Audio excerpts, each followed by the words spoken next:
भरोसा एक ऐसा शब्द है कि अगर किसी पर हो जाए तो जल्दी से टूटता नहीं है, और अगर एक बार भरोसा टूट जाए तो जल्दी से फिर दोबारा से किसी पर भरोसा होता नहीं है। लेकिन अगर बात प्यार की करें तो प्यार में भरोसा बहुत जल्दी हो भी जाता है, और अगर भरोसा एक बार टूट भी जाए तो उसके बावजूद भी दोबारा फिर भरोसा करने के लिए अंधे प्यार में लोग बेचैन हो उठते हैं। ऐसा ही एक वाक़या आज की कहानी में हुआ, जिसमें एक इंसान को अपने प्यार पर भरोसा करने की कीमत अपनी जान देकर चुकानी पड़ी।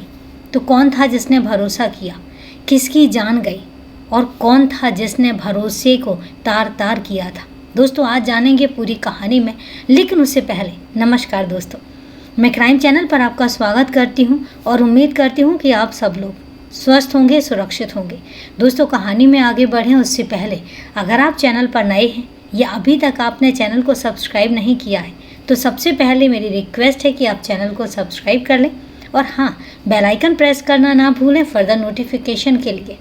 और इसके साथ ही कहानी में लास्ट तक बने रहें, और कहानी के बारे में आपकी जो भी राय है कमेंट करके ज़रूर बताएं, और आपके कमेंट्स के जवाब मैं वीडियो के लास्ट में ज़रूर दूंगी। तो चले दोस्तों, आपका समय नहीं लेते और जानते हैं कि भरोसे को तार तार करती ये प्रेम कहानी आखिर थी क्या।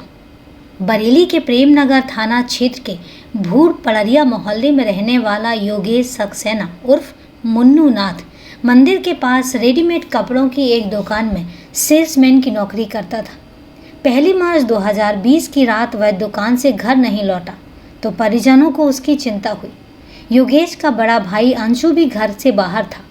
उसे फ़ोन करके बताया गया कि उसने योगेश जिस दुकान पर काम करता था उसके मालिक जितेंद्र से पता किया, तो उसने बताया कि योगेश तबीयत खराब होने की बात कहकर जल्दी दुकान से घर जाने के लिए निकल गया था।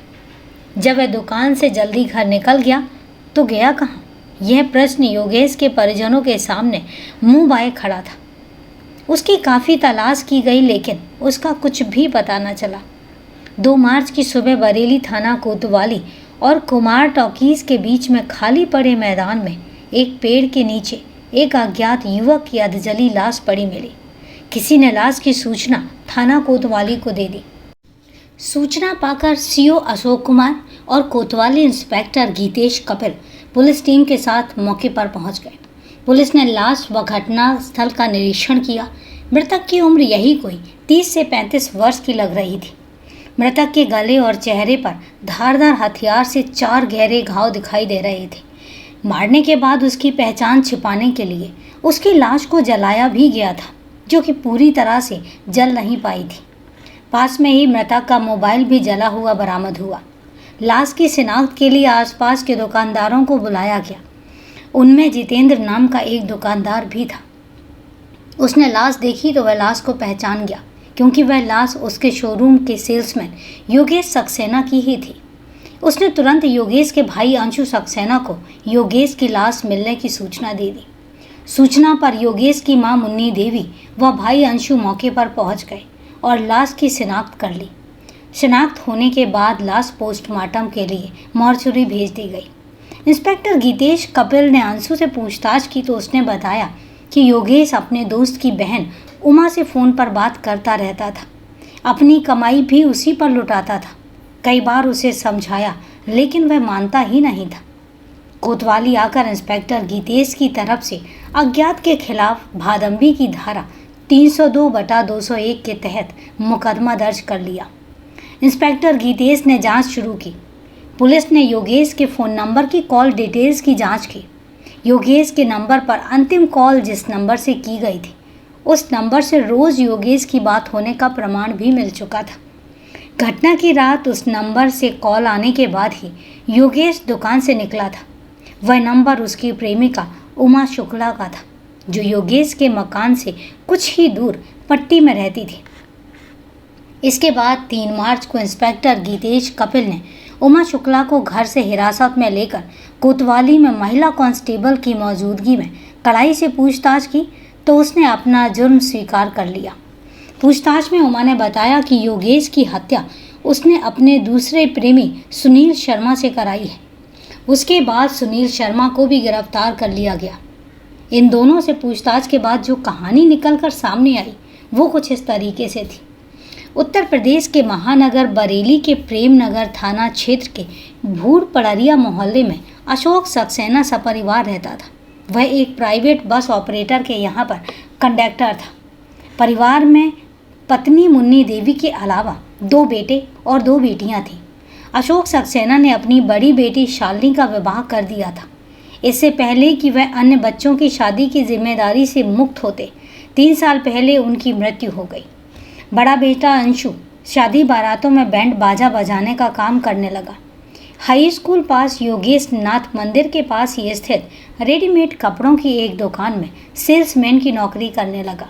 वह इस दुकान में पिछले 5 सालों से काम कर रहा था। योगेश के मकान से कुछ ही दूरी पर भूड़ पट्टी में महेश चंद्र शुक्ला रहते थे। वह प्राइवेट जॉब करते थे और परिवार में उनकी पत्नी जानकी और एक बेटी उमा और बेटा अमर उर्फ गुरु था। 20 जुलाई 1990 को जन्मी उमा काफ़ी खूबसूरत और महत्वाकांक्षी युवती थी। उसने बरेली यूनिवर्सिटी से ग्रेजुएशन की थी। बरेली जैसे महानगर में पढ़ी लिखी होने के कारण उसके वातावरण का असर भी उस पर पड़ा था। उमा का भाई अमर और योगेश एक ही मार्केट में अलग अलग रेडीमेड कपड़ों की दुकान पर काम करते थे और इसी वजह से योगेश और अमर में दोस्ती हो गई। दोनों एक दूसरे के घर भी आते जाते थे और इसी आने जाने में योगेश और उमा एक दूसरे को जानने लगे। दोनों का दिन में कई कई बार आमना सामना हो जाता था। दोनों की निगाहें आपस में टकराती थी तो उमा लजाकर अपनी निगाहें नीची कर लेती थी। योगेश की आंखों की गहराई वह ज़्यादा देर तक बर्दाश्त नहीं कर पाती थी। शर्म से पलकें झुक जाती और होठों पर हल्की मुस्कान भी अपने घर बना लेती थी। उमा की इस अदा पर योगेश का दिल बेचैन हो उठता। उमा को योगेश अच्छा लगता था। वह उसे दिल ही दिल में चाहने भी लगी थी। उसकी चाहत की तपिश योगेश तक पहुंचने लगी। योगेश को तो उमा पहले ही पसंद थी। इस वजह से योगेश भी अपने कदम बढ़ने से रोक न सका। वह भी उमा को अपनी बाहों में भरकर उसकी आंखों की गहराइयों में उतर जाने को आतुर हो उठा। एक दिन योगेश उमा के कमरे से निकलकर बाहर की ओर जाने लगा कि अचानक वह फिसल गया। इससे उसके दाएं हाथ के अंगूठे में काफ़ी चोट लग गई और अंगूठे से खून निकलने लगा। वहीं आंगन में खड़ी उमा ने देखा तो दौड़ी दौड़ी आई। खून निकलता देखकर वह तुरंत अपने रूमाल को पानी में भिगोकर उसके अंगूठे में बांधने लगी। उसके द्वारा ऐसा करते समय योगेश उसकी तरह प्यार भरी नज़रों से देखता रहा। उमा रूमाल बांधने के बाद बोली, जरा संभल कर चला करो। अगर आप इस तरह से गिरोगे तो ज़िंदगी की राह पर कैसे संभल कर चलोगे। ज़िंदगी की डगर पर अगर मैं गिरा भी तो ज़िंदगी भर साथ देने वाले हाथ मुझे संभालने के लिए हमेशा तैयार रहेंगे। ये हाथ किसके होंगे और कौन ज़िंदगी भर साथ निभाने के लिए मेरे साथ होगा, यह तो अभी मुझे भी नहीं पता। योगेश ने उमा की निगाहों में निगाहें डालते हुए कहा। योगेश की शरारत से उसकी नज़रें शर्म से थोड़ी देर के लिए झुक गई। फिर वह बोली, छोड़ो इस बात को। आप रूमाल को थोड़ी थोड़ी देर बाद पानी से गीला ज़रूर कर लेना। इससे आपके अंगूठे का जख्म जल्दी ठीक हो जाएगा। अंगूठे का जख्म तो ठीक हो जाएगा, लेकिन दिल का जख्म। इतना कहकर योगेश तेजी से दरवाजे से बाहर निकल गया। रूहानी तौर पर एक दूसरे से बंधे होने के बावजूद खुलकर अभी तक ना तो योगेश ने प्यार का इजहार किया था और ना ही उमा ने। लगन की आग दोनों ओर लगी थी। बस देर थी तो आग को शब्दों की जुबा देकर बयां करने की। योगेश जब घर में आता तो उमा का मन अधिक से अधिक उसके पास रहने को करता। जब भी दोनों मिलते इधर उधर की बातें करते रहते थे। इससे धीरे धीरे दोनों एक दूसरे से काफ़ी खुल गए और उनमें काफ़ी निकटता भी आ गई थी। उमा मिलने व बात करने के उद्देश्य से योगेश के पास पहले से अधिक आने जाने लगी। एक दिन योगेश घर में अपने कमरे में बैठा हुआ कुछ पढ़ रहा था। उमा भी उससे मिलने वहाँ पहुँच गई। उमा को देखकर योगेश खुश होते हुए बोला, आओ उमा, बहुत देर लगा दी। अरे मैं काफ़ी देर से तुम्हारा इंतज़ार कर रहा था। घर का काम निपटाने और मम्मी की मदद करने लगी थी, इसलिए थोड़ी सी देर हो गई। वह बोली, ठीक है, तुम थोड़ी देर बैठो, मैं तुम्हारे लिए चाय बनाकर लाता हूँ। कहकर योगेश चाय बनाने चला गया। उमा वहीं मेज पर रखी पत्रिका उठाकर उसके पन्ने पलटने लगी। थोड़ी ही देर में योगेश चाय बनाकर ले आया। मेज पर चाय रखते हुए योगेश बोला, उमा क्या पढ़ रही हो? योगेश की बात सुनकर उमा ने सिर उठाया और योगेश की तरफ देखते हुए बोली, इस पत्रिका में एक बहुत ही अच्छी कहानी छपी है, वही पढ़ने लगी थी। यह सुनकर योगेश भी उमा के पास बैठकर चाय पीते हुए उसी पत्रिका को पढ़ने में तल्लीन हो गया। पूरी कहानी पढ़ने के बाद ही योगेश ने पत्रिका के सामने से सिर हटाया और उमा की तरफ देखते हुए बोला, सही कहा था तुमने, काफ़ी दिल को छू लेने वाली प्रेम कहानी है। दोनों में कितना प्यार था। अच्छा उमा, ये बताओ कि आज के समय में भी इतना पवित्र प्यार करने वाले लोग मिलते हैं? योगेश की बात सुनकर उमा भावुक होते हुए बोली, वे बड़ी किस्मत वाले होते हैं जिन्हें किसी का प्यार मिलता है। उमा की बात बीच में ही काटते हुए योगेश बोला, कुछ मेरी तरह बदनसीब भी होते हैं जिन्हें कि प्यार के नाम पर सिर्फ जमाने की ठोकरें मिलती हैं। यह कहकर योगेश के आंसू छलक आए। योगेश की आंखों में आंसू देखकर उमा तड़प उठी। योगेश का हाथ अपने हाथों में लेकर बोली, तुम ऐसा क्यों सोचते हो? अरे तुम तो इतने अच्छे हो कि तुम्हें हर कोई प्यार करना चाहेगा। मैं तुमसे कई दिनों से एक बात कहना चाहती थी, लेकिन इस डर से चुप रही कि कहीं तुम बुरा ना मान जाओ। तुम कहो तो कह दूं।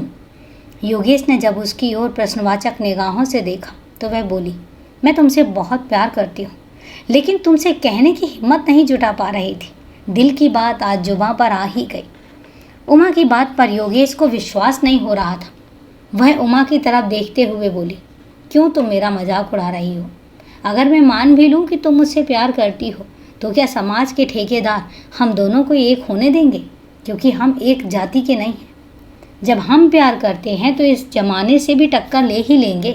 प्यार तो प्यार होता है, इसे धर्म और जाति के तराजुओं में नहीं तोला जा सकता। प्यार तो दो दिलों के मिलन का नाम है। उमा की बात सुनकर योगेश की आंखों से खुशी के आंसू छलक पड़े। उसने उमा को बाहों में भरकर सीने से लगा लिया और उमा भी उसके शरीर से लिपट गई। दोनों एक दूसरे का साथ पाकर काफ़ी खुश थे। दोनों का प्यार दिनों दिन परवान चढ़ने लगा।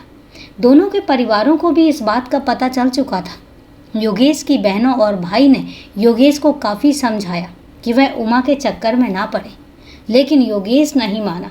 दूसरी ओर उमा के पिता ने भी उसके लिए रिश्ता तलाशना शुरू कर दिया और जल्द ही बुलंदशहर के रमेश से उमा का रिश्ता पक्का हो गया।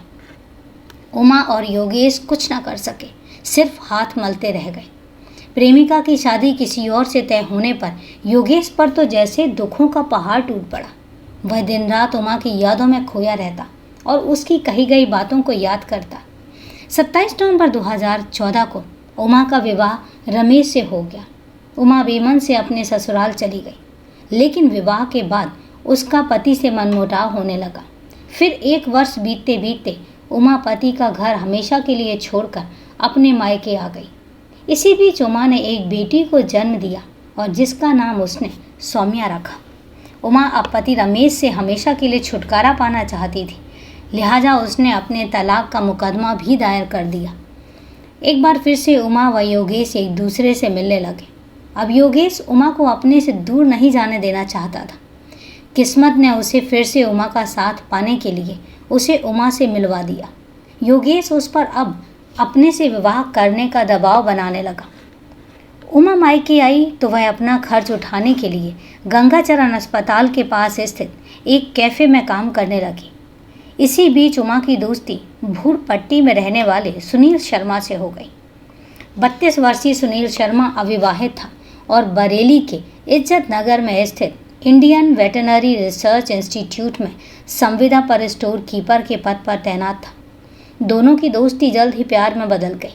उमा और सुनील एक ही जाति के थे और सुनील अच्छी नौकरी करता था, इसलिए उमा उससे शादी भी करना चाहती थी। योगेश चूँकि उसकी जाति का नहीं था और सेल्समैन की छोटी सी नौकरी करता था। उमा ने योगेश को समझाया कि वह उससे शादी नहीं कर सकती, लेकिन योगेश मान ही नहीं पा रहा था।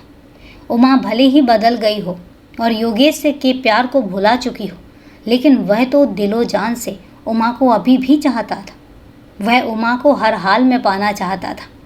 जब योगेश किसी तरह से मानने को तैयार नहीं हुआ तो योगेश से पीछा छुड़ाने के लिए उमा ने सुनील से बात की तो वह योगेश को ठिकाने लगाने के लिए तैयार हो गया और इसके बाद दोनों ने उसकी हत्या की एक योजना बना ली।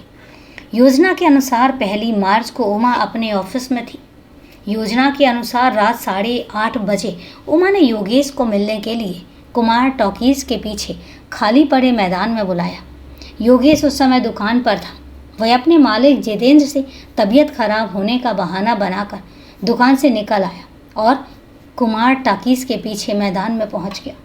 वहां सुनील शर्मा पहले से ही मौजूद था। योगेश नज़दीक आया तो सुनील ने उसकी आंखों में लाल मिर्च का पाउडर फेंक दिया, जिससे योगेश बिलबिला उठा। इसके बाद सुनील ने साथ लाए चाकू से योगेश के गले, चेहरे व शरीर पर 4 प्रहार किए, जिससे योगेश जमीन पर गिरकर तड़पने लगा। कुछ ही पलों में उसकी मौत हो गई। सुनील ने पास ही पड़े पत्थर से उसके चेहरे को कुचला और उसके बाद वह साथ लाई TVS अपाचे बाइक से उमा के पास गया, उसे पूरी बात बता दी और इसके बाद उमा रात 9 बजे उसके साथ बाइक पर बैठकर घटना स्थल पर आई। उमा ने सुनील से कहा कि वह बाइक से पेट्रोल निकालकर योगेश की लाश को जला दे, जिससे कि उसकी पहचान न हो सके। इस पर सुनील ने बाइक से पेट्रोल निकालकर योगेश की लाश को जला दिया और आग लगा दी। इसके बाद दोनों वहां से चले गए, लेकिन पुलिस आसानी से उन दोनों तक पहुंच चुकी थी। सुनील की निशानदेही पर इंस्पेक्टर गीतेश कपिल ने हत्या में प्रयुक्त चाकू, लाश जलाने में प्रयुक्त माचिस की डब्बी, रक्त रंजित कपड़े और सुनील की Apache bike number UP 25C M3263 बरामद कर ली। फिर कानूनी औपचारिकताएं पूरी करने के बाद दोनों को CJM की कोर्ट में पेश किया गया और वहां से दोनों को जेल भेज दिया गया। तो दोस्तों, ये है कितनी दिल दहला देने वाली कहानी और ताज्जुब होता है कि कोई इंसान प्यार में धोखा देने के लिए इस हद तक भी आमादा हो सकता है, लेकिन ये हकीकत है। तो दोस्तों, कहानी को लास्ट तक सुनने के लिए आपका तहे दिल से धन्यवाद। आज की कहानी यहीं तक। अब सिलसिला शुरू होता है आपके कमेंट्स और मेरे जवाब का। तो मेरे पास जो सबसे पहला कमेंट आया है वो है सुनीता शर्मा जी का। और सुनीता जी लिखती हैं कि आपकी स्टोरी तो अच्छी होती है, लेकिन बहुत लंबी होती है, जो कि लास्ट में बोर हो जाती है। तो सुनीता जी, मैं आपकी बात अंडरस्टैंड कर रही हूँ। मुझे पता है कि स्टोरी जो है वो बहुत लंबी हो जाती है, लेकिन कई बार ऐसा होता है कि स्टोरी के जो फैक्ट्स हैं बहुत कम होते हैं और स्टोरी शॉर्ट में हो जाती है। लेकिन कई बार कुछ फैक्ट्स इतने लंबे होते हैं क्योंकि कहानी इतनी ज़्यादा होती है और फैक्ट्स इतने ज़्यादा होते हैं कि अगर मैं कोई फैक्ट्स मिस भी करना चाहूँ तो मुझे खुद नहीं समझ में आता कि मैं कौन से फैक्ट्स को कम कर दूं और कौन सा ऐड कर दूं। और इसीलिए कहानी कई बार कुछ ऐसे पचड़ों में उलझी होती है कि वो कहानी बनाते बनाते ही बहुत एक लंबा ड्यूरेशन हो जाता है। अब मुझे नहीं समझ में आता कि मैं उसमें से क्या कट करके और आप तक स्टोरी पहुंचाऊं जिससे कि वो शॉर्ट हो जाए, पर फिर भी मैं कोशिश करूंगी कि कहानी जो है वो आप तक एक लिमिट में ही आए, थोड़ी सी छोटी आए, ताकि आपको बोर ना लगे। और तहे दिल से धन्यवाद मुझे कमेंट करने के लिए और मुझे अपना सजेशन देने के लिए।